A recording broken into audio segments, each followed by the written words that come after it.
Garden, and welcome to another writing lesson. We have been working on our writing task all about animals talking like people. You guys chose characters to focus on in your story. You chose a setting of when and where it's happening, and you also started to draft what was happening in the story in the beginning, the middle, and the end. And today we are going to use all of that information and start your final draft by sketching and labeling. You'll be labeling important characters and important key details that will help the reader better understand your writing. In reading, we have been reading all types of texts where animals talk like people. Are animals talking like people real or make-believe? Make-believe. As animals, they don't talk in real life. They make a lot of noises and sounds, but animals, they do not talk in real life.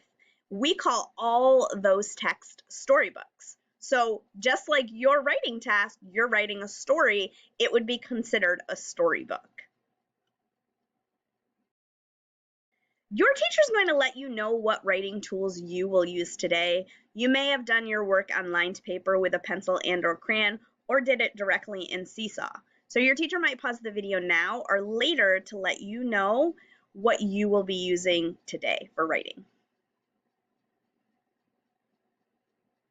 Good writers think, tell, write, and draw. So today we're going to do sketching. We're gonna decide what ideas to show. We're gonna make a picture in our mind, which we've already started to do with our planning, and then you're going to draw those ideas. We're also going to be labeling. We're going to be saying our ideas. You're gonna decide, does this make sense? If not, you're gonna change them and you're going to write them. You're gonna use your tapping and your imaginary rubber band to stretch out those sounds to put those words together. So this is my drafting of my story that shows farm animals acting like people. So just to refresh your memory, this is Dave the duck, and Dave the duck went to a pond and saw a flower. He then took the flower and brought it to his Aunt Sally. So I have decided to add more detail to my story. Now that I've really thought about it, I want Dave to be thinking about a gift for his Aunt Sally. Dave wants to give a gift to his Aunt Sally. In my illustration, you can see that Dave is thinking, that is called a thought bubble, and it has a gift in it. So the beginning of my story is all about Dave thinking about giving a gift to Aunt Sally. Your teacher's going to pause the video and you guys are going to talk about the beginning of your story, what you have and what you're going to add to it.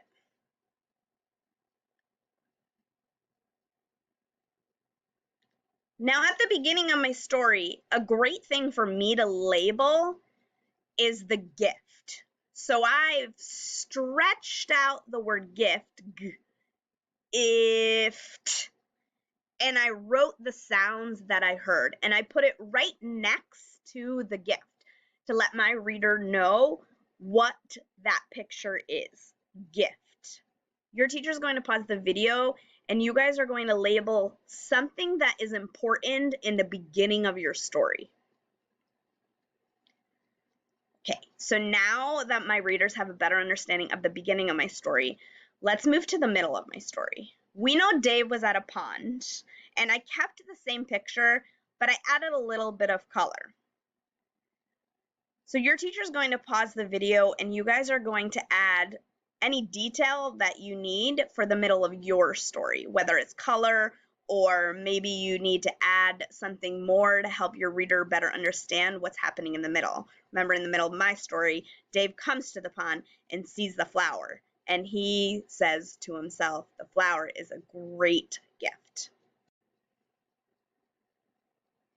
Knowing the flower is the most important part of the story, as it's the gift he's going to give, I've decided to label the flower.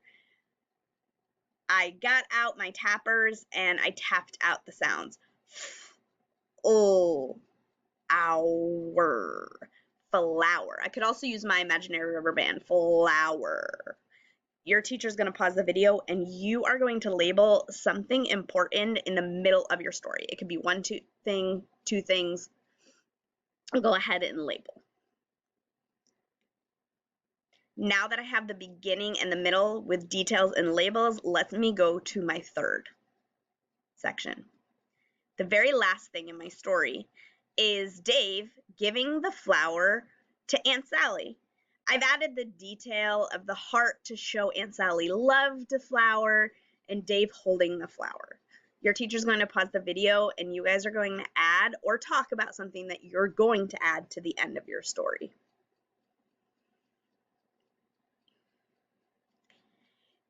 Now, Sally is a new character in my story at the end, and the story is mostly about Sally getting a gift. So I've decided to label Sally. Sally.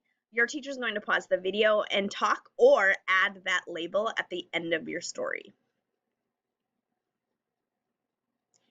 Now I have a complete story with details and labels of important things that help my reader understand. On Thursday, we'll add even more detail to our story. But right now, your teacher is going to let you know how to complete your writing. You might have been doing your writing throughout the whole lesson, or you might go to Seesaw right now and add it. Until next time, bye, Kipsters.